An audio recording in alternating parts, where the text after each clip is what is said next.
Si vous prenez un milliardaire Bamileke, un riche Bamileke, qui a sa fille qui doit marier, et que sa fille lui apporte un pauvre pousseur Bamileke, et qu'en face de lui, il y a le fils d'un ministre de la République qui est là, qui n'est pas d'origine Bamileke, il va choisir qui?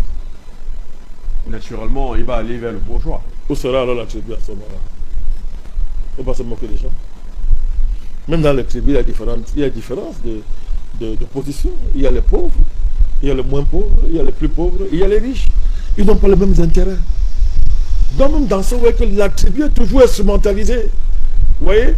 Parce que je vous dis, la tribalité, c'est-à-dire les richesses culturelles, les richesses anthropologiques, les richesses, les trésors, les joyaux de nos différentes tribalités ne peuvent s'épanouir que dans l'ouverture. C'est-à-dire que le Bamileke, parlons de lui, il peut s'épanouir que par rapport à ce qui est différent de lui.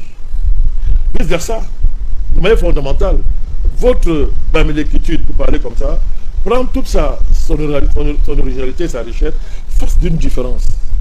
Vice versa, mon cher Aman, il n'y a pas de tribu meilleure. Il n'y a pas une tribu qui est meilleure qu'une autre tribu, c'est faux. C'est très faux. Toutes les tribus ont les défauts et les qualités. Le génie tribal est un génie biface. Vous comprenez ça? Le génie tribal, il est biface, il a deux faces.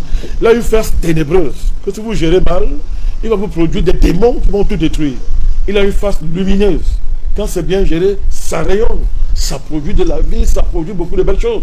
Donc l'art de la politique, l'art de la constitution étatique, c'est de savoir magnifier, vous voyez, oui, ce que chaque tribu a de bon. Il faut créer un contexte qui ne va pas valoriser les défauts des tribus, mais plutôt leurs qualités. Or, au Cameroun, on a un malheur. Le malheur, c'est quoi? Le malheur, c'est que le colon a magnifié les défauts de nos tribus en créant des asymétries, n'est-ce pas, entre les tribus, en disant, vous êtes une très bonne tribu, vous là, vous êtes des pour gouverner, etc. D'autres là sont des esclaves, ils ne peuvent pas gouverner, ils sont ceci. D'ailleurs, ils sont acéphales, c'est-à-dire les tribus sans tête. Hein? D'autres sont les tribus, les lignagers, les lignagères. D'autres sont céphales, c'est-à-dire que doivent être bien organisés, même au nord, l'amido, etc. Donc, toutes ces choses-là ont pour but, vous voyez, de créer une matrice pour la guerre civile, pour la guerre tribale. Donc, il faut magnifier ce que nous avons, la beauté des tribus. La tribu, c'est un monstre à deux faces. Si vous vous amusez à jouer avec ça, vous avez un génocide. Pour éviter un génocide, il faut de vrais États. La solution, vous avez dit, c'est de décoloniser l'État. Il faut décoloniser l'État totalement. Il faut le décoloniser pour qu'enfin les Camerounais se retrouvent dans une véritable dynamique de récréation d'un État qui serait un État vraiment comment dire ça, consensuel, dans lequel ils vont se retrouver parce qu'il a été décolonisé. Il s'est réconcilié avec l'histoire de notre pays, de manière à ce que toutes les communautés se retrouvent. Pour ça, il y a beaucoup de choses à faire. Il faut revoir la question foncière. Il faut la revoir. Est-ce que la question foncière même au centre de tout débat? Mais c'est ça le problème, il faut la revoir. Parce que cet État qui est là, il est le prédateur, il est le premier prédateur foncier, l'État. Mais c'est la base de quoi il le fait. En niant notre héritage ancestral en matière de terre. Comment est-ce que nous on conçoit la terre? L'Africain ne conçoit pas la terre comme un bien à vendre. Ce n'est pas une marchandise. La terre, c'est un être vivant. On ne l'aliène pas.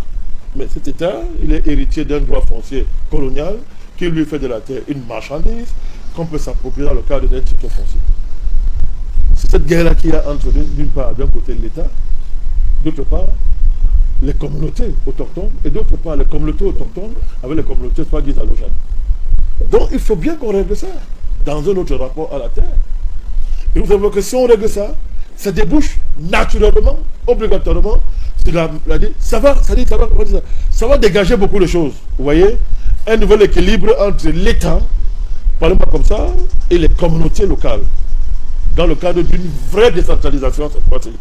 Pas une décentralisation administrative, une vraie décentralisation.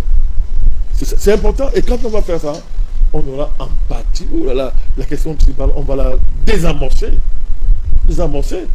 et à la fin, on en sortira, on va tuer ça, pour mettre le communauté au travail, dans le cadre d'un vrai projet national de développement.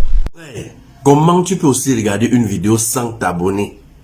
Abonne-toi.